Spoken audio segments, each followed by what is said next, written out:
এখন সংক্ষিপ্ত এবং খুবই অনেস্ট রিভিউ চাচ্ছি এক্সপ্লোরার আইএলটিএস একাডেমির ক্লাস নিয়ে, এবং যদি কোনো কমপ্লেইন থাকে এক্সপ্লোরার আইএলটিএস একাডেমি নিয়ে সেগুলো আপনি এড করতে পারেন। এখানে কোনো কোনো একটা কথাও চাচ্ছি না যেটা আসলে আপনি পান নাই, ঠিক আছে?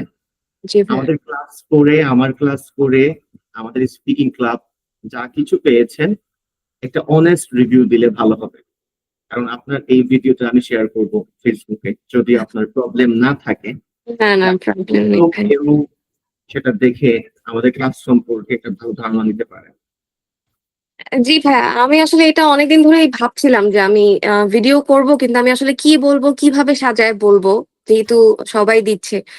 এখন ভাই রিভিউ বলতে কি, অনেস্টলি আমি যেটা মনে করছি, আম আমি মেন্টরসদের মক টেস্ট দিয়েছি বা অন্যান্য ট্রেডিশনাল যে কোচিং সেন্টার গুলো হয়, সো ওইখানে কিন্তু ভাই অনেক লেংদি একটা প্রসেস, একদম জাস্ট হচ্ছে আপনার থরলি আপনার বুঝাচ্ছে, কোনো স্ট্র্যাটেজি নাই, কোনো কিছু নাই, মানে জাস্ট হচ্ছে আপনার থরলি যেভাবে অ্যাজ ইট ইজ বুকে লেখা আছে ওই জিনিসটাই।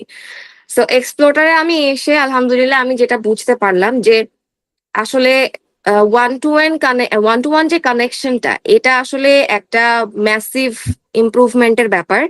সো আমি আপনার সাথে কথাবার্তা বলতে পারছি, প্লাস আমি ক্লাসে ফ্রি হতে পারতেছি। আমি একটা ট্রেডিশনাল বা অন্যান্য ইউজুয়াল কোচিং সেন্টার, মানে এইরকম আমি মেন্টরসদের কথা আসলে মানে না বলাটা উচিত ছিল। এনিওয়ে, সো ওখানে দেখা গিয়েছে যে আপনার আমি কিন্তু এত ওপেন আপও হতে পারতাম না, এত মানুষের সামনে আমার একটুখানি মানে শাই ফিল হতাম। সো ওই জিনিসটা আমি এখানে হই নাই।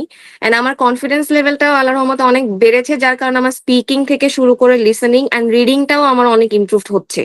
তো আমি কিন্তু আপনাকে ভাই বলছিলাম যে ভাই আমি যদি আর মানে আগে মনে হয় আমি যদি আপনার কাছ থেকে ক্লাস নিতাম, আমি আসলে আরো অনেক ভালো রেজাল্ট করতে পারতাম। আসলে একদমই বাটারিং না ব্যাপারটা, আমি অনেক কিছুই জানতে পারতেছি আর নোট করে ওইগুলো যখন আমি আবার দেখতেছি, সো অ্যাপ্লাই করলে মনে হচ্ছে যে আমার ইমপ্রুভমেন্ট 1% হলেও হচ্ছে, এইটাই।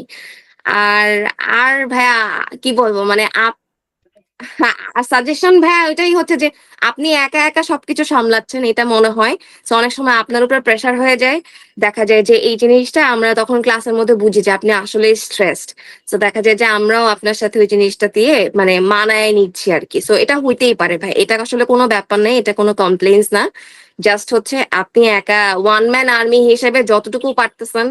ইভেন স্পিকিং টেস্টও কিন্তু কোনো ইনস্ট্রাক্টর এইভাবে নেয় না, ওনার দেখা যায় যে অনেক মেন্টরস থাকে, ওনারা হচ্ছে নেয়। সো ওইটাই বললাম যে আপনি মানে ওয়ান ম্যান আর্মি হিসেবে যতটুকু করতেছেন এটা ভাই আলহামদুলিল্লাহ, মানে সো মাচ অ্যাপ্রিসিয়েটেবল, এখানে আসলে কোনো লুপ হোলস নাই, এটাই। আচ্ছা, নতুন যারা আছেন, যারা শূন্য থেকে শুরু করতে চাচ্ছেন আইএলটিএস প্রিপারেশন, তাদের উদ্দেশ্যে কি বলবেন?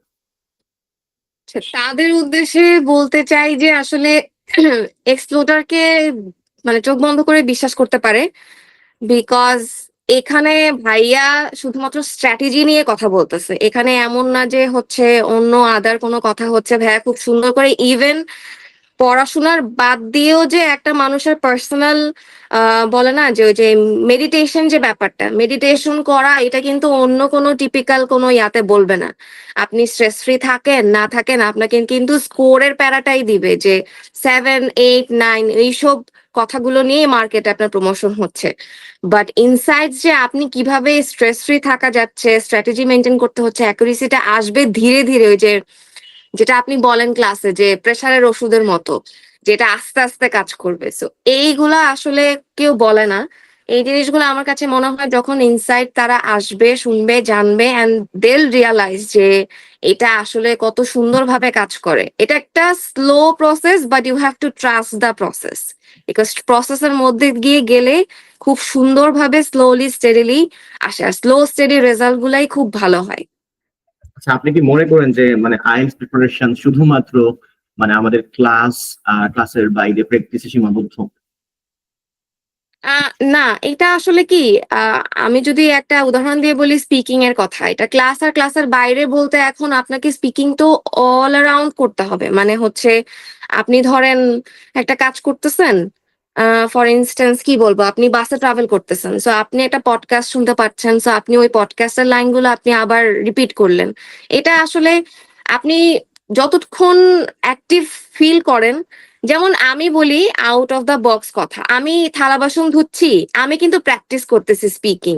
ধরেন আমি একটা ডায়লগ শুনলাম, I am a big fan of friends series, so আমি ফ্রেন্ডসে কোনো একটা আমি ডায়লগ শুনতেছি, ওরা কিভাবে বলতেছে আমি কিন্তু থালা বাসন ধুতে ধুতে প্র্যাকটিস করতেছি, আউট অফ কন্টেক্সট বললাম আর কি। সো এই জিনিসটা আসলে একদম রিয়েল লাইফের মধ্যে একটা এক্সপিরিয়েন্স হয়, আর করতে হবে প্র্যাকটিস, এইটাই হচ্ছে কথা আর কি। আর মানসিক প্রস্তুতিটা কতটা ইম্পর্টেন্ট আইএলটিএস? অনেক ইম্পর্টেন্ট। আমি এটা রিয়ালাইজ করতেছি, যেটা হচ্ছে আপনি কিন্তু বলছেন ভাইয়া যে স্ট্রেস ফ্রি থাকতে হবে, রুটিন মেনটেন করতে হবে। আমি ধরেন রাতের বেলা আমার ফ্যামিলি সবকিছু কাজটা শেষ করে আমি একটু চিন্তা করলাম যে আমি রাত জেগে একটা রিডিং প্র্যাকটিস দিব। আমি কিন্তু তখন স্লিপি ফিল করতেছি, আমার ব্রেনটা তখন ঠিকমতো কাজ করতেছে না, আমার অ্যান্সার খুব ভালো হয় নাই কিন্তু। আর আমি যখন সকালবেলা ঘুম থেকে উঠে একটা ফ্রেশ মাইন্ডে আমি যখন দিচ্ছি, ওই সেম প্যাসেজটার রেজাল্ট আমার হিউজ ইম্প্যাক্ট ডিফারেন্সও আসতেছে, মানে আরো ভালো। আমার যদি রাত জেগে আমি যদি টেনশন নিয়ে করতেছি, আমার রেজাল্ট আসতেছে 5-6, আমি সকালবেলা প্র্যাকটিস করলে সেটা আসতেছে আমার 11-12। মানে জাস্ট ফর ইনস্ট্যান্স আমি বললাম। তো এই ডিফারেন্সটা আসলে অনেক, মানে একটা বড় একটা ব্যাপার, স্ট্রেস ফ্রি থাকতে হবে। আর এক্সপোর্টার আইএলটিএস একাডেমির ডেইলি রিপোর্টিং সিস্টেমটা আপনি কিভাবে নিচ্ছেন বা কতটা ইফেক্টিভ মনে হচ্ছে আপনার কাছে? হ্যাঁ, এত সুন্দরভাবে আসলে এইচডব্লিউ গুলা মানে মনিটর করে, ইনফ্যাক্ট 1-to-1। ভাইয়া কিন্তু কোনো জায়গায় ভুল হইলে এতগুলো স্টুডেন্টের মাঝখানে যে আপনি মানে আমাকে আবার পার্সোনালি ইনবক্স করতেছেন, আপু এই জায়গাটাতে মনে হয় ভুল হয়েছে। তো এই জিনিসটা ভাইয়া সবার সময় থাকে না। সত্যি কথা বলতে আপনি যেটা থরলি সবারটা একদম 1-to-1 খুব ইনসাইটফুলি চেক করতেছেন, এটা খুবই ভালো। বিকজ আমি নিজেও পারবো না এতজন মানুষের রিপোর্ট আসলে চেক করার জন্য। আর রিপোর্ট যে দিতেই হবে, এই যে না দিলে যে খুব হার্শ কথা শোনাচ্ছেন এটা না, এটা আপনি কিন্তু সবাইকে নিজের উপর ছেড়ে দিচ্ছেন যে এটা আপনারই একটা ভালো রেজাল্ট হবে, আপনি ওভাবেই বুঝাচ্ছেন। ইটস নট লাইক যে আপনি রুড হচ্ছেন বা হার্শ হচ্ছেন, আপনি কিন্তু পার্সোনাল ইম্প্যাক্টের কথাটাই বলতেছেন যে আমি ফাঁকি মারলে আমারই খারাপ। সো এইটা একটা রিয়ালাইজ করতে হবে পার্সন টু পার্সন। আর যে রিয়ালাইজ করতেছে তারাই হচ্ছে ইমপ্রুভ করবে আর কি, ইনশাল্লাহ, সিরিয়াসলি নিলেই। সো এই রিপোর্টিংটা কিন্তু কেউ এত বড়ভাবে আসলে ফলো আপও করে না। যেমন আমি যদি কয়েকদিন না দিই, আপনি কিন্তু আমাকে পার্সোনালি বলছেন যে আপু আপনি হোমওয়ার্ক দিচ্ছেন না। তো এই জিনিসটা কিন্তু ভাইয়া মানে সবাই করে না, এটা কোথাওই আমার মনে হয় করে না। হয়তো না করলে অনেক হার্শ রুড বিহেভ করবে, যেটা তার ইন্সপিরেশন খারাপ হয়ে যাবে, মোটিভেশনটা নষ্ট হয়ে যাবে। লাস্ট একটা প্রশ্ন, এক্সপ্লোরার আইএলটিএস একাডেমিতে অ্যাডমিশনের পূর্বে আপনাকে যা যা বলা হয়েছে আপনি এখানে সবকিছু ঠিকঠাক মতো পাচ্ছেন কিনা? হ্যাঁ, সাময়িক অসুবিধার কারণে আমাদের স্পিকিং ক্লাবটা আপাতত বন্ধ। রাইট। সবকিছু ঠিকঠাক পাচ্ছেন কিনা? এক্সট্রা গ্রামার ক্লাস বা আপনাদের রেগুলার ক্লাস এবং যা যা বলা হয়েছে, আনলিমিটেড স্পিকিং টেস্ট সহ যা যা ফিচার্স আপনি দেখেছিলেন অ্যাডমিশন নেওয়ার আগে, সবকিছু ঠিকঠাক ভাবে পাচ্ছেন কিনা এটাই। হ্যাঁ হ্যাঁ, অবশ্যই আলহামদুলিল্লাহ। এখন দেখেন সময়টা হচ্ছে এমন একটা ব্যাপার যে আনএভয়েডেবল সার্কামস্টেন্সেস হবেই। সো এখানে হয়তো আজকের ক্লাস কালকে হচ্ছে, এটা খুবই রেয়ার। সো এটা ওই রকম মিউচুয়াল আন্ডারস্ট্যান্ডিং থাকতে হবে। আর ভাইয়া কিন্তু কভার আপও করে দিচ্ছে, আর ইভেন নোটিশও করে দিচ্ছে, এমন না যে গায়েব হয়ে যাচ্ছে, ক্লাস হবে না ভাইয়া গায়েব। সো এরকম কিন্তু অনেক জায়গায় হয়, এটাও হচ্ছে না। অ্যান্ড সবাই অনেক হেল্পফুল, অনেক কোঅপারেটিভ। ইনফ্যাক্ট ভাইয়া বা আমি যদি আমিনাপুর কথা বলি, স্পিকিং ক্লাবের শাম্মিয়াপুর কথা বলি, ইনারা কিন্তু অনেক কোঅপারেটিভ। সো অনেক ভালো। অলদো আমি স্পিকিং ক্লাবটা মিস করি, বাট ইনশাল্লাহ আমরা আবার স্টার্ট করব। আদার দ্যান দ্যাট ভাইয়া সবকিছুই ঠিকঠাক মতো হচ্ছে। থ্যাংক ইউ আপু, থ্যাংক ইউ সো মাচ। আমি আশা করছি আপনি অনেক ভালো একটা অ্যাকুরেসি নিশ্চিত করে আইএলটিএস এ অনেক ভালো একটা স্কোর নিয়ে আসবেন। আমরা ইনশাল্লাহ আবারও আসবো আপনার রেজাল্ট নিয়ে। ইনশাল্লাহ ভাইয়া, ওইটার জন্য অপেক্ষা করছি। Thank you. আসসালামু আলাইকুম। আসসালামু আলাইকুম।